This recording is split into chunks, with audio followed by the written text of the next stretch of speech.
Assalamualaikum warahmatullahi wabarakatuh. Siapa aja yang bisa jawab? Ya, Ben Ali. Oh, oke.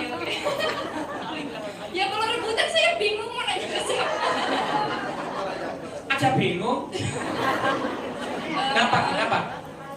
Enggak. Ditunjuk siapa yang mau. Ya udah, Habib Ali. Nah, begitu. Pertanyaannya di luar jangkauan.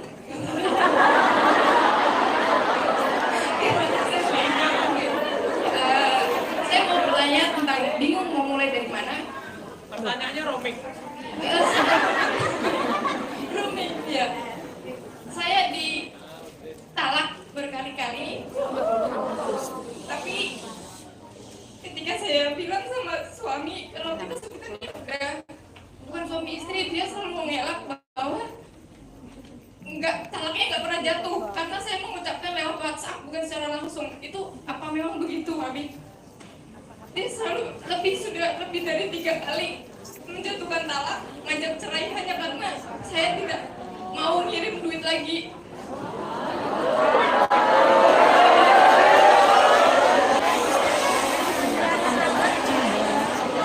Jadi sebentar lagi kan saya mau pulang cuti. Apakah memang saya masih istri dia atau sudah bukan lagi ya, Habib? Terima kasih jawabannya.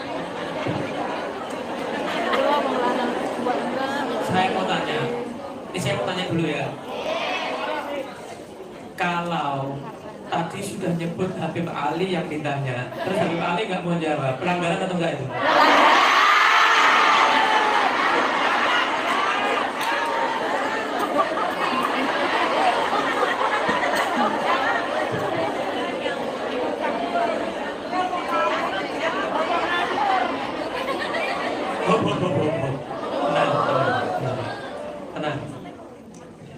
Tenang ya.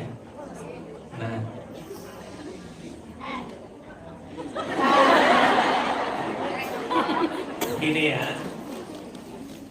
talak ya menggunakan HP, mau SMS, mau DM, mau WA, mau inbox, ya itu masuknya kinayah. Kinayah itu apa? Jika si suami meniatkan ketika nulis itu niat dalam hatinya niat menceraikan, baru jatuh. Tapi kalau dia nggak ada dalam hatinya niat, testimoni, emosi, maka tidak jatuh. Nah yang tahu siapa? Suaminya. Kalau memang suaminya misalnya bohong, ya urusannya dia sama Allah, bukan dosa Anda. Bukan dosa Anda. Kalau misalnya malaikat tahu, ini niat cerai nih, nulisnya WA ini udah 3 kali, harusnya kan nggak boleh. Walaupun rujuk nggak bisa, harus nikah sama orang lain dulu. Nikah sama orang lain dulu, terus kemudian selesai iddah, baru bisa kembali kepada yang sebelumnya, kan begitu. Tapi kalau misalnya suaminya enggak, saya enggak niat cerai misalnya, ya berarti yang dosa siapa? Berarti sama aja kayak kumpul kebo, sama koyok kebo Kalau punya anak, nah udah bilang anaknya jadi anak sih. Ya, walaupun nggak ngerti, suaminya tahu ya, istrinya nggak tahu. Dia tahunya ini anak bapaknya, anaknya nggak tahu, gitu ya. Ini saya jawab fikihnya ya. Ya, saya jawab bikinnya nanti untuk anunya Habib Ali, tambahannya nanti Habib Ali. Habib Ali tadi ada WA penting dari gurunya, jadi kurang mendengar soalnya, jadi diwakilkan ke saya. Gak apa-apa, nggak jadi pelanggaran. Jadi begitu ya. Jadi begitu. Terus juga Anda ketika kerja di sini itu kan, Anda ketika kerja di sini kan atas izin suami kan? Yang jawab satu aja.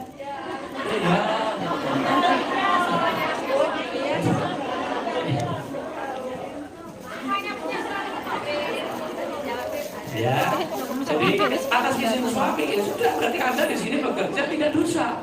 Anda bekerja di sini berarti atas izinnya suami. Anda menjaga kehormatan Anda, menjaga kehormatan suami Anda, selesai atas izinnya suami kok. Ya, ketika suami sudah mencabut izinnya, kembalilah ke Indonesia. Ya, layanilah suami Anda, begitu ya. Nah, jadi begitu ya.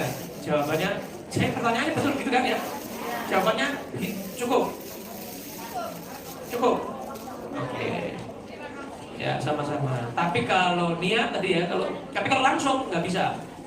Kalau langsung ya, walaupun suaminya itu emosi tingkat tinggi. Langsung tapi ya, bukan lewat WA, bukan lewat HP. Langsung face to face ya. Itu nggak bisa. Saya nggak niat, saya emosi, tetap jatuh. Kenapa? Karena face to face. Jadinya sorry, jadinya langsung. Jadi jelas, mau bercanda, guyonan, tetap jatuh. Cerai itu nggak bisa buat main-main. Kalau face to face, sorry, langsung jatuh. Walaupun guyonan, bercanda, walaupun emosi, tingkat dewa tetap jatuh. Walaupun langsung bilang 3, ya 3. Satu ucapan, saya cerai kamu 3, ya jatuh 3. Tetap 3, jatuhnya langsung 3, nggak 1. Karena sudah ngomong bilangan 3. Ini kalau face to face ya. Tapi kalau lewat WA tadi, harus ada niat dalam hati suami ketika ngirim message itu WA itu harus sudah niat. Nah, cara tahu niat, tanyakan. Kalau dia niat, ya jatuh berarti. Kalau dia misalnya nggak niat, ya nggak jatuh. Kalau bohong, urusannya dia sama Allah, bukan urusan Anda. Urusannya dia sama Allah berarti. Dia dosa sama Allah, urusannya nanti di akhirat itu, bukan urusan Anda ya. Paham ya? Jelas ya? Mudeng tuh. Tiga kali ya. Tanya lagi, silakan. Oke, silakan. Sebelum mereka jadi kita sholat dulu, terus nanti kita lanjutkan setelah Begitu? Terakhir kesian. Baik. Assalamualaikum, Bib. Saya mau tanya. Silakan. Kalau misalkan apa hukumnya saya berkorban untuk almarhum yang sudah meninggal itu gimana? Maksudnya nyampe apa enggak? Nyampe atau tidak. Jadi sekarang pertanyaannya Habib Muhammad, dia ini mau habis dulu kan ya. Ini mau berkorban untuk saya kan tuan rumah dia.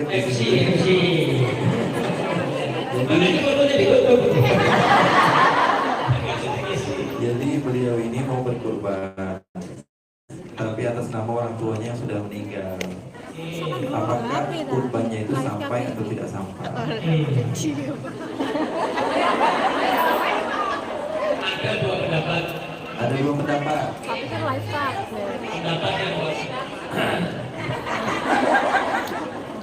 Ada dua pendapat. Ya. Ada berapa? Dua pendapat. Pendapat yang pertama, harus ada wasiat dari si mayit, si suami tadi itu, dari orangnya yang meninggal itu harus ada wasiat baru sah, gitu ya. Pendapat yang kedua, nggak harus ada wasiat. Jadi Anda berkorban, diniatkan, dinamakan, atasnamakan si yang sudah wafat, ya, yang sudah wafat, maka sah untuk beliau. Nah, ada satu cara, ini cara gak ada beda pendapat, semua ulama sepakat. Atas nama Anda, pahalanya hadiahkan, selesai. Karena menghadiahkan pahala, itu ulama semua sepakat, boleh. Mau yang masih hidup, mau yang sudah meninggal, silahkan. Gitu ya. Jadi yang dihadiahkan pahalanya, bukan korban atas namanya. Jadi yang beda pendapat, korban atas nama mayit, itu beda pendapat. Tapi menghadiahkan pahala, mau kepada yang masih hidup, mau yang sudah wafat, sepakat ulama, monggo silahkan. Atas namanya tetap Anda.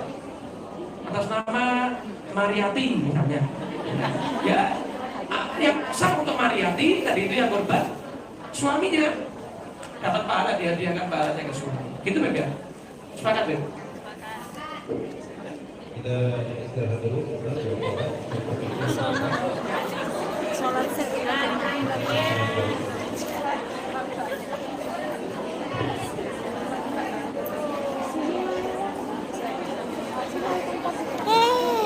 Alhamdulillah, terima kasih kepada Habib kami ucapkan untuk sesi pagi ini. Sebentar lagi akan memasuki sholat zuhur. Ya, yang ikut semua, Bi. Ikut yang sesi 2. Iya. Jadi semuanya satu sesi. Nggak ada. Janji? Jadi, saestu. Ya, sampai jam 5 insya Allah. Kalau bekas Habib sampai besok gitu. Tapi besok kita kerja mau ngaji sama siapa Habib nanti? Ya alhamdulillah sementara waktu kita istirahat, Isoma menjalankan sholat duhur, Habib juga istirahat. Dan sampai sore nanti jamaah juga masih bisa mengajukan pertanyaan dan masih bisa mendengarkan ilmu-ilmu yang akan disampaikan oleh beliau. Untuk sementara waktu kami dari panitia mohon maaf atas segala kekurangannya. Insya Allah nanti kita berlanjut. Sementara waktu